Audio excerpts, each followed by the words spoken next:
Welcome to Mind and Faith Matters, where we explore faith, mental health, and all the in between. I'm Dr. Cory Potter, and today I want to start with a verse that has guided me in my thinking about mental health and self-care over the years. In 3 John chapter 1, verse 2, John writes, "Dear friend, I pray that you may enjoy good health and that all may go well with you, even as your soul is getting along well." My prayer is the same for you.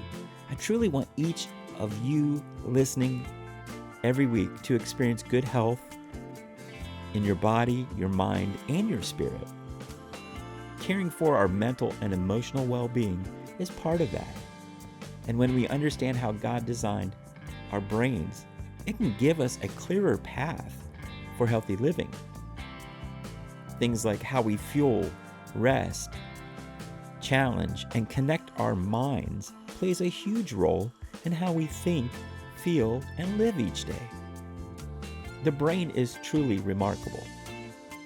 And the more we learn about it, the better we can care for it. While I was making the studio look a little bit more impressive this week with this glowing 3D brain light behind me, it made me wonder what it would look like if we cared for our actual brains with the same level of attention as I do snazzying up my studio. So today, we're going to explore some of the most amazing facts about the brain and simple practices that help us to make it thrive. For example, the brain can store as much information as 20,000 iPhones.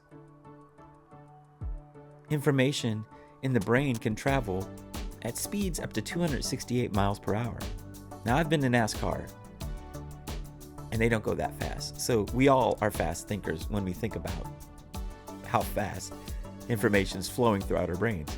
The brain contains approximately 86 billion neurons and up to 100 trillion connections called synapses. And inside your brain is a protein called BDNF, or brain-derived neurotropic factor. I'm going to speak about that a lot today. Think of it as the fertilizer for your brain. It helps nerve cells grow, connect, and stay healthy. BDNF plays a big role in learning, memory, mood, and overall brain flexibility.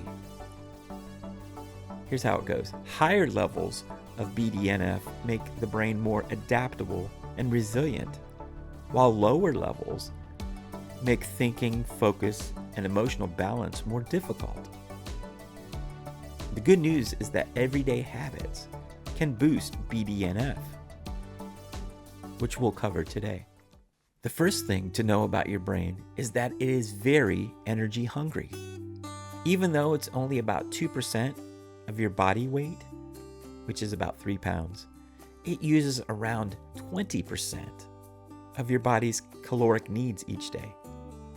That's 400 to 500 calories that your brain burns each day. Even while you sleep, your brain is busy managing emotions, storing memories, and keeping your automatic functions going, like breathing and your heartbeat running. Proper energy or intake of food supports BDNF activity, which strengthens neural connections and learning. Without steady fuel, mental fatigue, poor focus, and irritability creep in.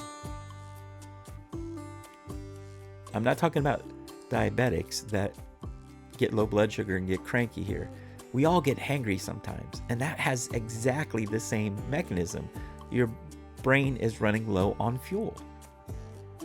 So why am I bringing this up? Because we need to do something about it. And here are the ways to keep your brain energized properly.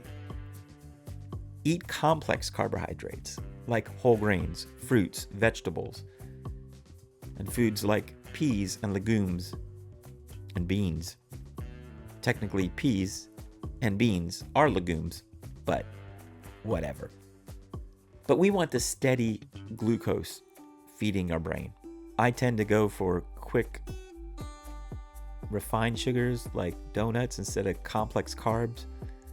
But your brain will take what it can get. It just prefers a steady stream of glucose and not spikes and dips.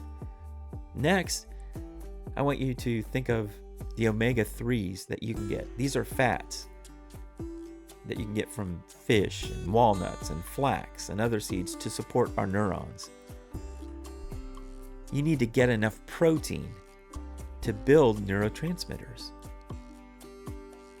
And you need to stay hydrated, which keeps the blood flowing and oxygen flowing to the brain. So it's not just one thing or one type of superfood. Naturally, when I try to eat healthier, I go with things that are less refined, less processed, and come out of the ground. Think that way. God knew what he was doing when he gave us the food that he did. The next thing I want you to know about your brain is that it can change. The brain can rewire itself through neuroplasticity. And while the brain is fully mature around the age of 25, this neuroplasticity means it can build new pathways, and it can strengthen the ones that you practice the most and weaken the ones that you stop using throughout your life. BDNF helps these connections that you need, these new connections, to form. This matters because you're not stuck where you're at. If your mind feels scattered, heavy, or stressed, your brain can grow new patterns that support peace and focus. Change and healing are possible. Ways to strengthen neuroplasticity? Learn something new. Since my podcast is about the Bible, learn the Bible new. Memorize scripture. Learn a new translation of the Bible. But practice regular learning. And you know those ads that you get on your phone sometimes? Your smartphone has apps that say, is your brain that of a 28-year-old or an 82-year-old? You need to do this problem-solving puzzle. And I'm telling you, research shows that doing puzzles and problem-solving activities help to strengthen our brain. The other thing that life experience shows me, and psychologists tell me, is that seeking new experiences that spark curiosity and creativity can help your brain. It's amazing. Next, I want you to know that sleep is the brain's great reset secret. During sleep, the brain clears waste through a system called the glymphatic system.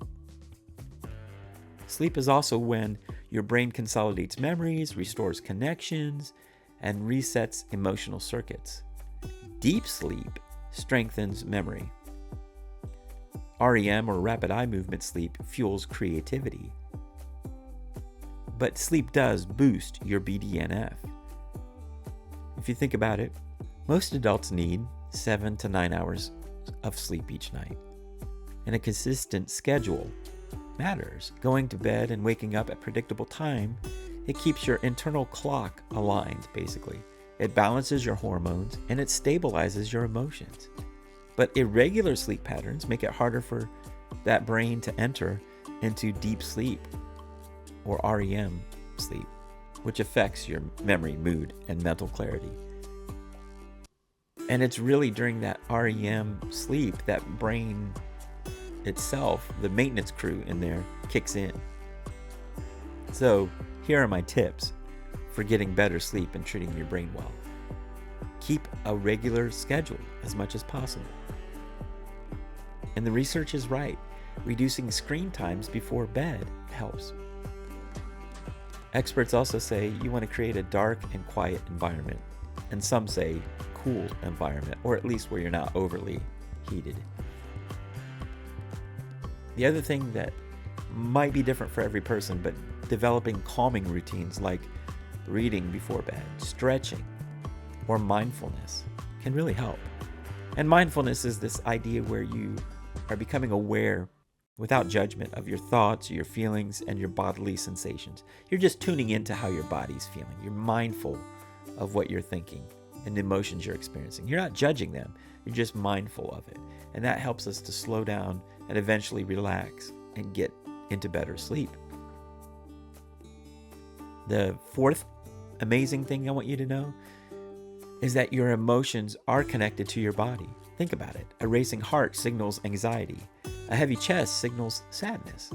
Your brain and body constantly send signals back and forth. Emotional regulation helps you to slow down, think more clearly, and respond in healthier ways. It grows stronger with practice. BDNF supports the brain's regions actually, that manage emotions. So habits that increase BDNF also strengthen your resilience.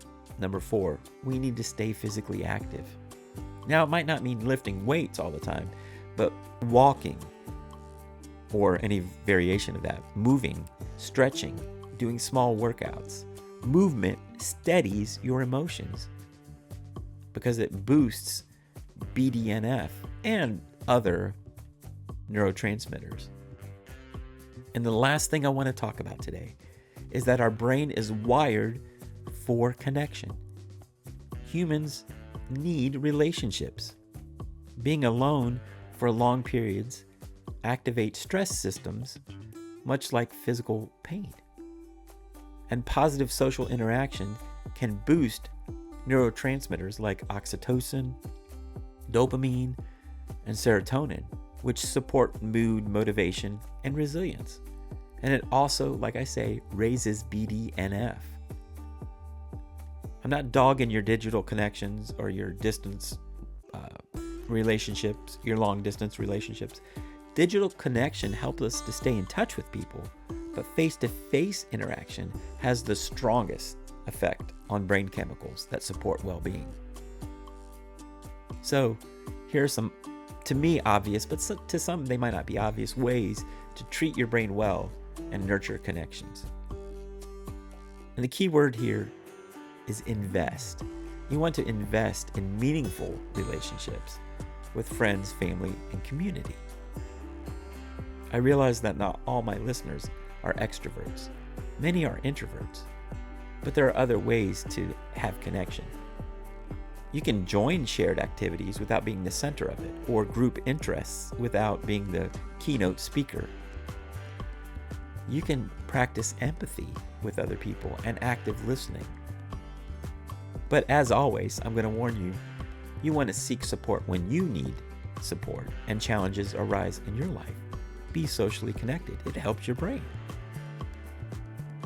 So in closing today, our brains are remarkable gifts that shape how we experience life. Caring for them supports mental, emotional, and spiritual well-being. Focusing on the energy we feed the brain, learning, sleep, emotions, and connections helps your brain function at its best.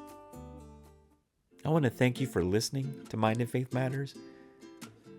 My hope is that this episode encourages you to share with others and care for your own brain every day. I want you to nourish your mind. I want you to rest well. I want you to move your body. I want you to connect with others. And I really want you to keep learning throughout your life. God cares about your whole well-being, and taking care of your brain helps you to live with clarity, peace, and purpose. Until next time, take care of your brain and nurture your faith.